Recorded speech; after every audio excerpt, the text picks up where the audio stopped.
नमस्कार मंडळी, आजच्या माहितीपूर्ण व्हिडिओमध्ये तुमचं सगळ्यांचं मनापासून स्वागत करतो। मंडळी, तुम्ही पाहता ऐकुलसामन यूट्यूब चॅनल। मंडळी, पैसा नव्हे तर या तीन गोष्टी माणसाला बनवतात श्रीमंत। मंडळी, श्रीमद भगवद्गीतेचे ज्ञान मानवी जीवनासाठी अत्यंत महत्त्वाचे मानले जाते। गीता हे जीवनाचे संपूर्ण तत्वज्ञान आहे आणि त्यांचे पालन करणारी व्यक्ती सर्वश्रेष्ठ आहे। जाणून घेऊया कोणत्या तीन गोष्टी आहेत ज्या माणसाला श्रीमंत बनवतात। श्रीमद भगवद्गीतेमध्ये भगवान श्रीकृष्णांच्या शिकवणीचे वर्णन आहे। गीतेची ही शिकवण श्रीकृष्णाने अर्जुनाला महाभारतात युद्धाची वेळ दिली होती। गीतेत दिलेली शिकवण आजही तितकी संपर्क आहे आणि माणसाला जीवन जगण्याचा योग्य मार्ग दाखवते। गीतेचे वचन जीवनात अंगीकारल्याने माणसाची खूप प्रगती होते। गीता हा एकमेव धर्मग्रंथ आहे जो मानवाला जगायला शिकवतो। गीता जीवनात धर्म, कृती आणि प्रेमाचे धडे देते। श्रीमद भगवद्गीतेचे ज्ञान मानवी जीवनासाठी आणि जीवनानंतरच्या जीवनासाठी उपयुक्त मानले जाते। गीता हे जीवनाचे संपूर्ण तत्वज्ञान आहे आणि त्याचे पालन करणारी व्यक्ती सर्वश्रेष्ठ आहे। गीतेत लिहिले आहे की तीन गोष्टी माणसाला श्रीमंत बनवतात। तेज क्षमा धरती शौचमुद्रोह नातिमानिता भवंती संपद देवी बीजातस्य भारत।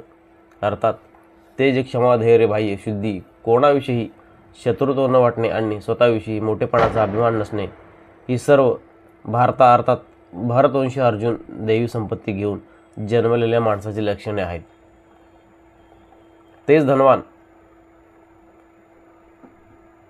गीताचे प्रेरणादायी विचार श्रीकृष्ण गीतेत म्हणतात की माणूस केवळ पैशाने श्रीमंत होत नाही, तर खरा श्रीमंत तोच असतो ज्याच्याकडे चांगले विचार, गोड वागणूक आणि सुंदर विचार असतात। इतके कमकुवत बनू नका की कोणी तुम्हाला तोडू शकेल, पण इतकी मजबूत व्हा की ज्याने तुम्हाला तोडले आहे तो स्वतःला तोडेल। श्रीकृष्ण म्हणतात की आयुष्यात दोन गोष्टी कधीच करू नयेत, एक म्हणजे खोट्या माणसाची प्रेम आणि दुसरी म्हणजे खऱ्या माणसाची फसवणूक। गीतेत लिहिले आहे की केवळ दिखाव्यासाठी चांगले होऊ नका। देव तुम्हाला बाहेरूनच नाही तर आतूनही ओळखतो। रागाच्या वेळी थोडा संयम ठेवला तर निदान 100 दिवस तरी टाळता येतात।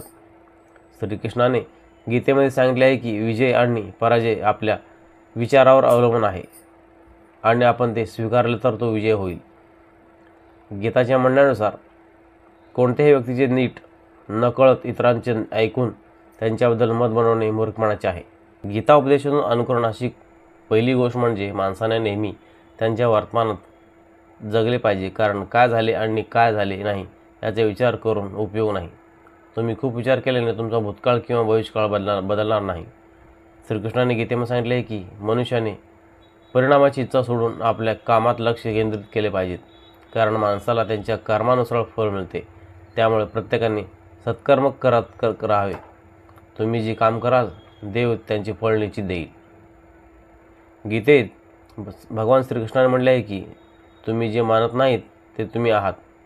तुम्ही तेच बनता जे तुम्हाला विश्वास आहे की तुम्ही बनू शकता। त्यामुळे मनात नेहमी चांगले विचार ठेवा, म्हणजे तुमचे व्यक्तिमत्व देखील चांगले होईल। श्रीकृष्ण म्हणतात की माणसाने आपल्या मनावर पूर्ण ताबा ठेवले पाहिजे। जर आपण त्यावर नियंत्रण ठेवले नाही तर ते आपले मन शत्रूसारखे काम करते। मनावर विजय मिळवला की सगळं काही साध्य करता येते। भगवान श्रीकृष्णांच्या मते जो माणूस आसक्तीशिवाय जे काही मिळेल त्यात समाधानी राहतो, जो काही न मिळाल्याने निराश होत नाही, तो ज्ञानी आहे। अशी व्यक्ती कधीच निराश होत नाही। गीतेनुसार शांतता, नम्रता, मौन, आत्मसंयम आणि पवित्रता ही मनाची शिस्त आहे।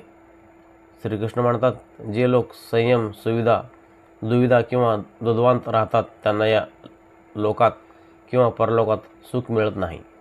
मंडळी, ही माहिती तुम्हाला कशी वाटली कमेंटमध्ये नक्की कळवा। अशाच माहितीपूर्ण व्हिडिओ पाहण्यासाठी आमच्या चॅनलला लाईक, शेअर आणि सबस्क्राईब करायला विसरू नका। भेटूयात अशाच आणखीन एक माहितीपूर्ण व्हिडिओमध्ये। तोपर्यंत जय भवानी, जय शिवराय।